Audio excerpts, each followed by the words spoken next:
Hi guys, सुबह हो चुकी है, सूरज देवता मेरे सिर पे आ चुके हैं और गाइस यहाँ पे गाड़ी खाली होगी। ये यहाँ का कुछ व्यू और फिर एक चुटकी में मैं गाड़ी को खाली कर देता हूँ। फिर डोर लगा के मैं निकल जाता हूँ अपने गोदाम की तरफ। फिर हमें रास्ते में ये पुल मिलता है जो कि यहाँ बन रहा है और फिर ये मिलता है हमें नीला समुंदर जो कि कहीं नहीं मिलेगा। फिर रास्ते में मिलती हैं बकरियाँ जो रोड को घेर के चल रही हैं। फिर बाबा इनको एक साथ करते हैं।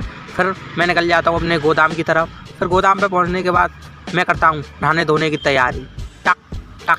फिर गाइस नहा धो के मैं हो जाता हूँ ऑल सेट। और वीडियो अच्छी लगे तो वीडियो को लाइक करना, चैनल को जरूर सब्सक्राइब करना। फिर